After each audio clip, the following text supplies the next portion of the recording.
Hey everyone. Okay, आज हम chapter number 3 को पढ़ेंगे। फंडाल part 3, the how to influence people and win friends. Okay, इसकी पार्ट 3 की दिस वीडियो है। एंड लास्ट वीडियो में वी टॉक अबाउट ओके, कभी भी ना किसी की ओपिनियंस को गलत मत ठहराओ यार, क्योंकि भाई उसे टेस्ट पहुंचती है बहुत ज़्यादा। एंड उसके बाद तो आपकी इंप्रेशन उसके सामने ना बहुत ख़राब हो जाती है। सो मैं इसकी से कहता हूँ कि भाई कभी किसी की ओपिनियन की मत ना गलत ऐसा मत बोलो। मे बी ऐसे कुछ वर्ड यूज करके बोलना तो भाई आपके उसके सामने थोड़ी क्या बोलते हो उसका इंप्रेशन सही हो जाए। बट नेबर माने रॉन्ग बोलना नहीं कभी कभी। उससे पहले कि हम और उससे डे स्टडी में हम क्या पढ़े थे, the only way to get best an argument to avoid. आपको आर्ग्यूमेंट्स को अवॉइड करना है। ओके, आई बात। आज में आप है चैप्टर नंबर 3। ये क्या बोल रहा है कि भाई if you are wrong admit it. आप गलत हो तो भाई एडमिट करो। ये मतलब इसका मतलब क्या बोल रहा है भाई कि भाई आप गलत हो। आप उस गलती को सही प्रूव करने के लिए भाई आप आर्ग्यूमेंट पे आर्ग्यू कर जा रहे हो। आप यदि गलत कर रहे हो भाई भाई गलत है, एडमिट अपने आप को एक्सेप्ट करो ना। ये इसका मतलब यही होता है। और हम इस चैप्टर को पढ़े रीड करने के बाद मैं आपको समझाऊंगा।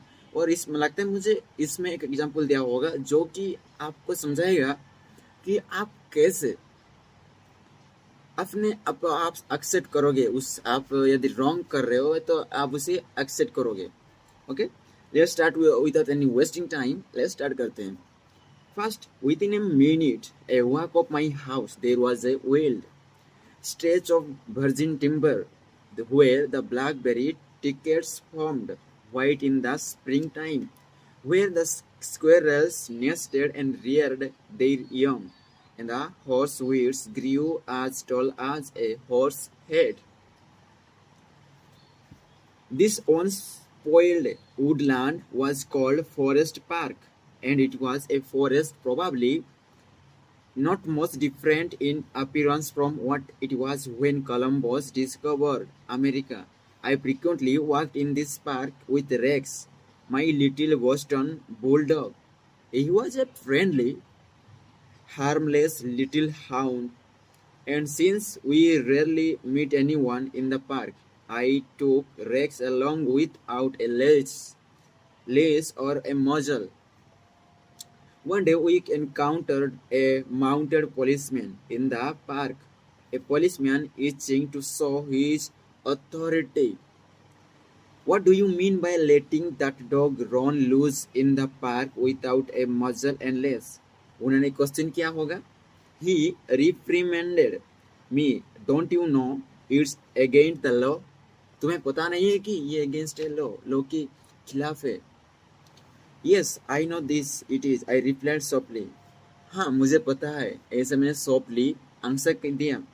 But I did not think he would do any harm out here. And मुझे पता है कि ये कुछ हार्म नहीं करेगा।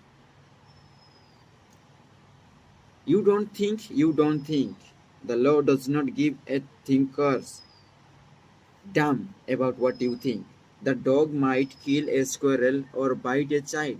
Now I am going to let you off this time. But if I catch this dog out here again without a muzzle and a leash, you will have to tell it to the judge. Okay, वो कहता है कि भाई यदि और फिर से मैंने तुम्हें और इस कुत्ते को देख लिया यहाँ पर इस पार्क में, तो आप जज के सामने आपको बोलना पड़ेगा, क्योंकि भाई ये कुत्ते ना वो स्क्वायरल को खा जाएंगे, ऐसा बोल रहा है वो। And I meekly promised to obey, and I did obey for a few times, but Rex did not like a muzzle, and neither did I. So we decided to take a chance. Everything was lovely for a while. Then we struck a snag. Rex and I raced over the brow of a hill one afternoon, and there suddenly, to my dismay, I saw the majesty of the law, a stride of a bay horse. Rex was out in front, heading straight for the officer. I was in for it. I knew it, so I did not wait until the policeman started talking. I beat him to it. I said, "Officer, you have catch me red-handed. I am guilty. I have no alibis, no excuses. You warned me last week that if I brought the dog out here again without a muzzle, you would find me." "Well, now," the policeman responded in a soft tone, "I know it's the temptation to let a little dog like that have a run out here when nobody is around." "Sure, it's a temptation," I replied, "but it is against the law." "Well, the little dog like that isn't going to harm anybody," the policeman remonstrated. "Okay, no, but he may kill squirrels," I said. "Oh, well, now I think you are taking this a bit too seriously," he told me. "I shall tell you what you do. You just let him run over the hill there where I can't see him, and we will forget all about it." That policeman, being human, wanted a feeling of importance. So when I began to condemn myself, the only way he could nourish his self-esteem was to take a magnanimous attitude of showing mercy. But suppose I had tried to defend myself. Well, did you ever argue with a policeman? But instead of breaking lances with him, I admitted that he was absolutely right, and I was absolutely wrong. I admitted it quickly, openly, and with enthusiasm. The affairs terminated graciously in my taking his side and his taking my side. Lord Chesterfield himself could hardly have been more gracious than this mounted policeman, who only a week previously who had threatened to have the law on me. If we know we are going to be revoked anyhow, isn't it far better to beat the other person to it? Do it ourselves. Isn't it much easier to listen to self-criticism than to bear condemnation from lie, lying lips? Say about yourself all the derogatory things you know the other person is thinking or wants to say and intends to say, and say them before that person has a chance to say them. The chances are 100 to 1 that a generous, forgiving attitude will be taken and your mistake will be minimized, just as the mounted policeman did the me and Rex. Ferdinand E. Warren, a commercial artist, used this technique to win the goodwill of a petulant, scolding buyer of art. It is important in making drawing for advertising and publishing purposes to be precise and very exact, Mr. Warren said as he told the story.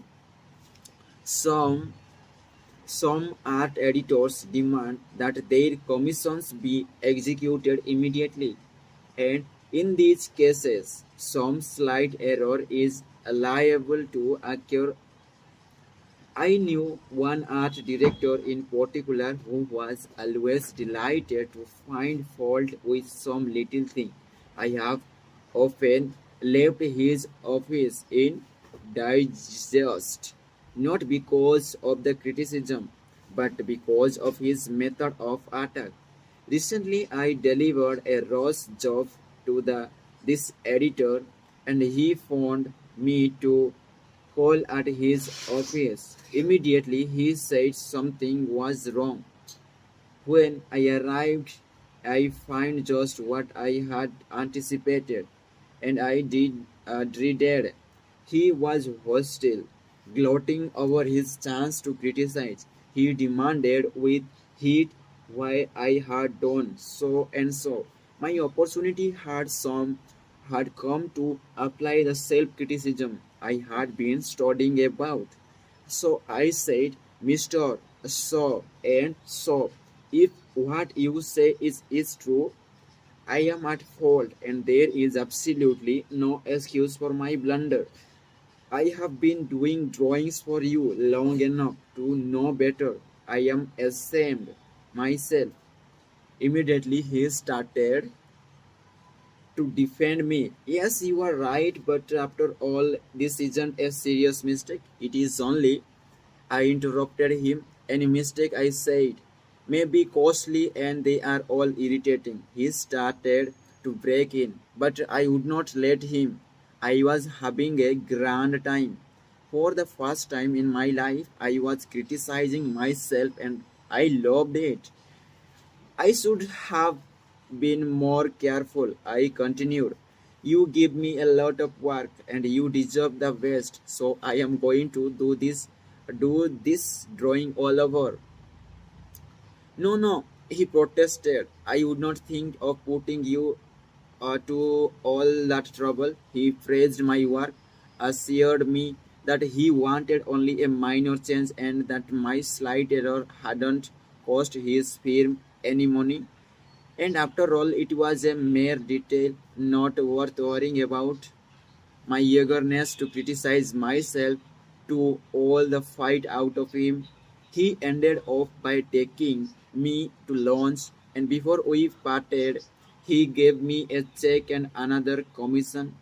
There is a certain degree of satisfaction in having the courage to admit one error. It not only clears the air of guilt and defensiveness, but often helps solve the problem created by the error. Bruce Harvey of Albuquerque, New Mexico, and incorrectly authorized payment of full wages to an employee on the sick leave. When he discovered his error, he brought it to the attention of the employee and explained that to correct the mistake, he would have to reduce his next paycheck by the entire amount of the overpayment. The employee pleaded that as the would cause him a serious financial problem. Could the money be repaid over a period of time?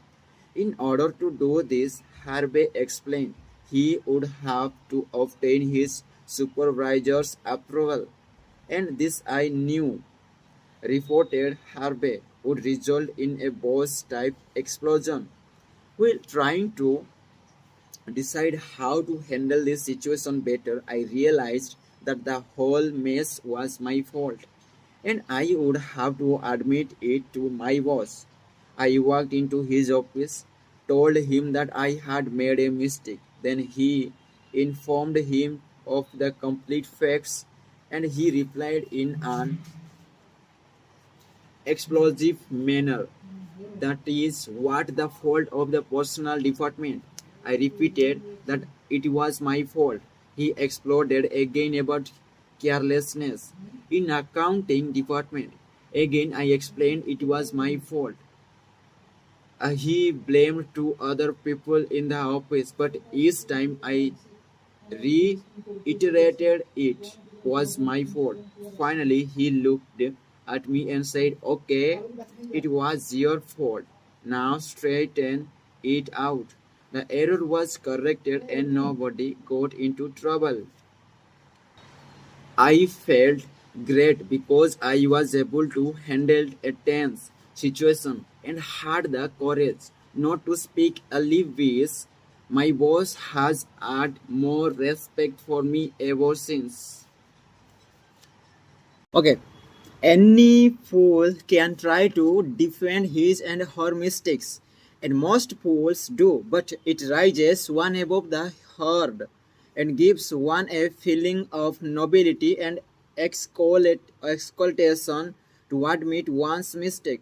For example, one of the most beautiful things that history records about Robert E. Lee is the way he blamed himself and only himself for the failure of picket charge at Gettysburg. Okay. Pictures Q attack that cover. Picture charge was undoubtedly the most brilliant and pictures Q attack that ever occurred in the Western world. General George E. Pickett himself was picturesque Q. He or his hair too long that his auburn locks almost touched his shoulders, and like Napoleon in his Italian campaigns, he wrote ardent love letters almost daily while on the battlefield. His devoted troops cheered him that tragic July afternoon as he rode off jauntily towards the Union lines. His cape set at a Raki's angle over his right ear. They cheered and they followed him. Men tossing men, rank with banners flying and banners gleaming in the sun. It was a gallant sight. Daring, magnificent, a murmur of admiration ran through the Union lines as they beheld it. Pickett's troops swept forward, an easy trot through orchard and cornfield across a meadow and over a ravine. All the time the enemy's cannon was tearing ghastly holes in their ranks, but on that pressed Grimm's irresistible. Suddenly the Union infantry rose from behind the stone wall on the cemetery ridge where they had been hiding and fired volley after volley into Pickett's unrousing troops. The crest of the hill was a sheet of flame, a slaughterhouse, a blazing volcano. In a few minutes, all of Pickett's brigade commanders except one were down, and our four-fifths and his 5,000 men had fallen. General Lewis A. Armistead, leading the troops in the final plunge, ran forward, vaulted over the stone wall, and waving his cap on the top of his sword, shouted, "Give 'em the steel boys!" They did. They leaped over the wall, bayoneted their enemies, smashed skulls with clubbed muskets, and planted the battle flags of the South on Cemetery Ridge. The banners waved there only for a moment, but that moment, brief as it was, recorded that high watermark of the Confederacy. Picard's charge, brilliant heroic, was nevertheless the beginning of the end. Lee had failed. He could not penetrate the North, and he knew it. The South was doomed. Lee was so saddened, so shocked, that he sent in his resignation and asked Jefferson Davis, the president of the Confederacy, to appoint a younger, abler man. If Lee had wanted to blame the disastrous failure of Pickett's charge on someone else, he could have found a score of alibis. Some of his division commanders had failed with the cavalry, hadn't arrived in time to support the infantry attack. This had gone wrong, and that had gone awry. But Lee was far too noble to blame others. As Picard's beaten and the bloody troops struggled back to the Confederate lines, Robert E. Lee rode out to meet them all alone and greeted them with a self-condemnation that was little short of sublime. A sublime. All this is have been my fault, he confessed. I and I alone have lost this battle. Few generals in all history have had the courage and character to admit that. Michael Chewing, who teaches our courage in Hong Kong, to how the Chinese culture presents some special problems, and how sometimes it is necessary to recognize that the benefit of applying a principle may be more advantageous than maintaining an old tradition. He had one middle-aged class member who had been estranged from his son for many years. The father had been an opium addict, but was not a imaginer. First step, the father that was off to son take initiative toward reconciliation. In an early session, he told the class about the grandchildren he had never seen, and he told the class about the grandchildren how much he desired to be reunited with his son. His classmates and Chinese understood his conflict between his desire and long-established tradition. The father felt that young people should have respect for their elders, and that he was right in not giving in the him desire, but to wait for tomorrow. Toward the end of the course, the father again addressed his class. I have pondered this problem. He said, Dale Carnegie says, if you are wrong, admit it, and emphatically, it is too late for me to admit it quickly, but I cannot admit in it emphatically. I wronged my son. He was right in not wanting to see me and expel me more uh,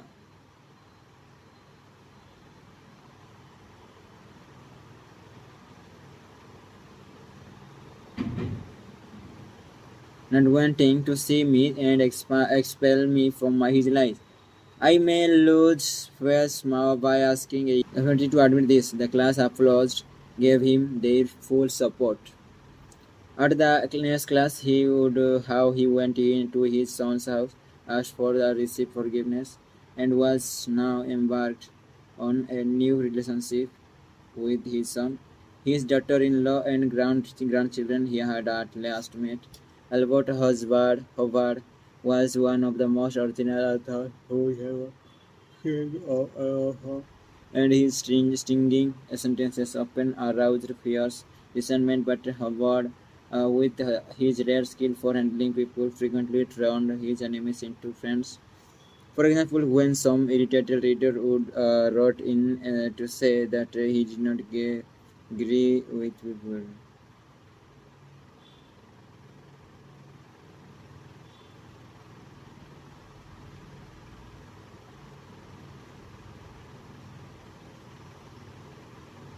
Hmm.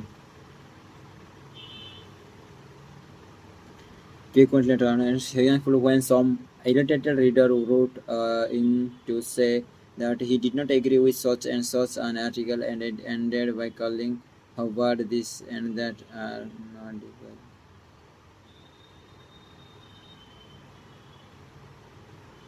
Hmm.